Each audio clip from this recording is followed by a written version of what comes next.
Hi, my name is Katie Dale, and today I'm going to be presenting over school sex education policies. So, why should we educate students on sex education?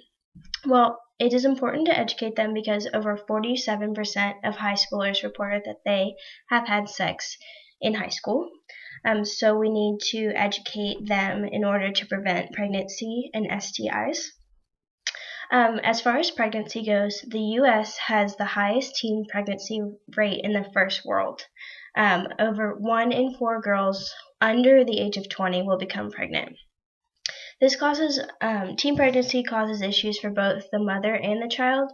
The mother is more likely to drop out of school and to fall into low income and then be in poor health as well. And then because of this, the child will have poor health, more than likely will live into the welfare system, and they have a higher chance of falling into trouble or being teen parents themselves.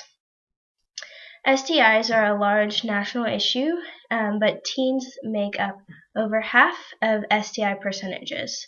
HPV is the highest STI in the nation, and this is an issue because it leads to more severe diseases such as cervical cancer and other types of cancer that have lifelong lasting issues. Another reason that STIs are so harmful is because males almost never show symptoms and then they go undiagnosed, and this causes more issues later in life as well. And then the HIV AIDS epidemic in our country is a large public health cost for both research and medications. There's different types of sex education that states can choose to use. Comprehensive covers the most amount of information.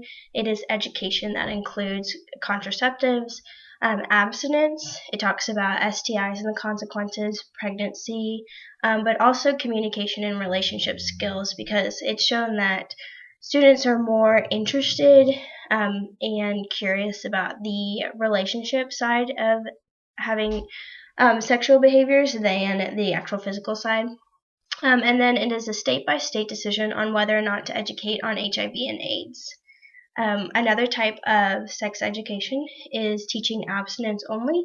This is where states can choose to just educate on and stress abstinence, and they pretty much describe that abstinence is the only way to stay safe and to express yourself sexually. And then there's abstinence plus education. So this is abstinence. They stress it highly. They say that it's the only moral choice, but also give some information about contraceptives just in case. HIV and AIDS education.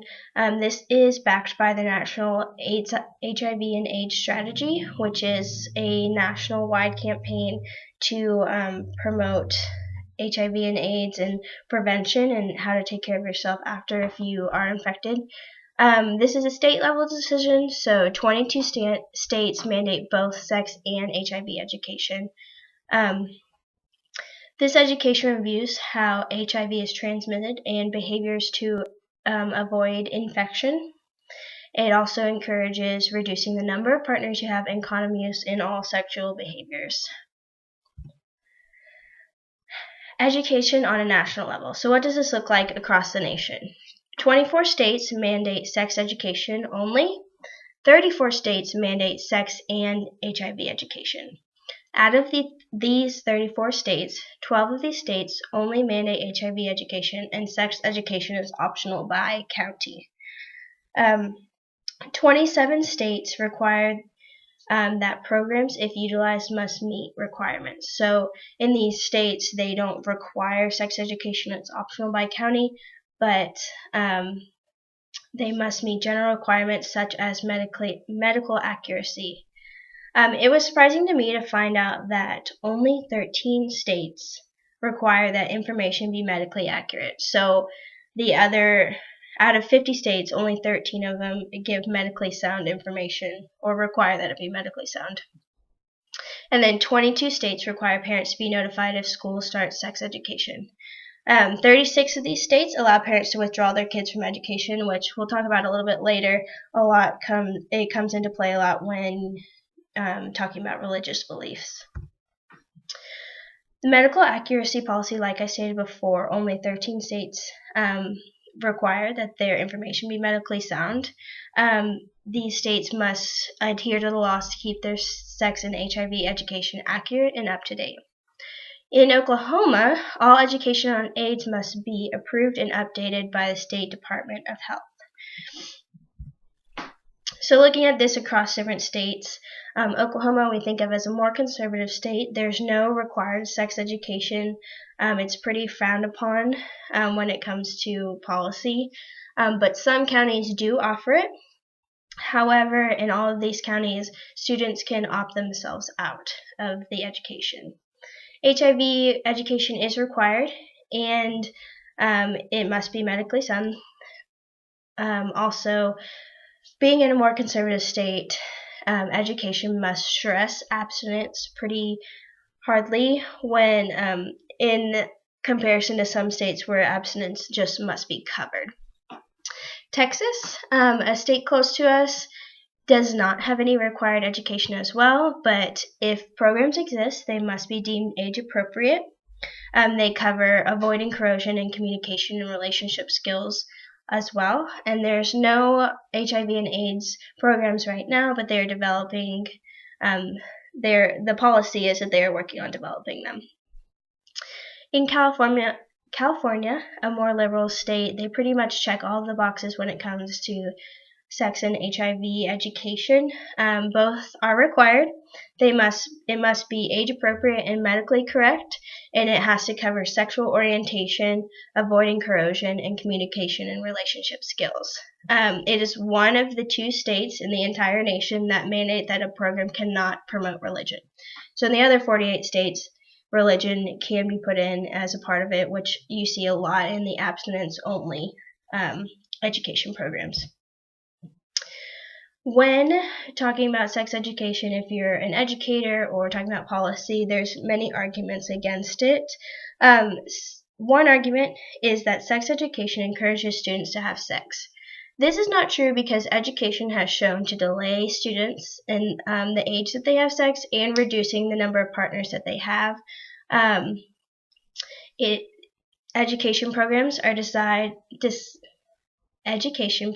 designed on a state level with things such as the State Department of Health, community members, and students to ensure that it is age-appropriate information that is relevant. And then this whole concept is supported by the American Medical Association, American Academy of Pediatrics, and many more nationally health associations. Another argument is that sex education does not align with religious beliefs. Most states, like I said earlier, require programs that allow parents to opt out of their kids.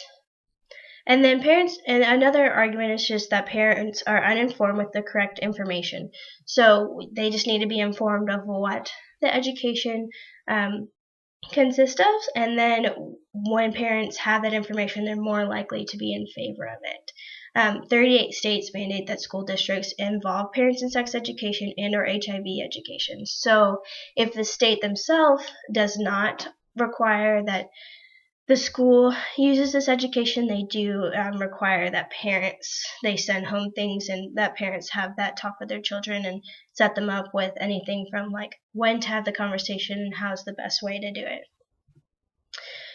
In conclusion, how to deal with the controversies of this, you just have to understand other people's biases, listening to all of the viewpoints, especially when it comes to somebody's religious beliefs. That's not something that can change, so respect that and their options and try not to take it personally. And then just have accurate information to build an argument. So learn what you can about it, have accurately sound information so that you can have an argument and you can make your point be made in a respectful manner.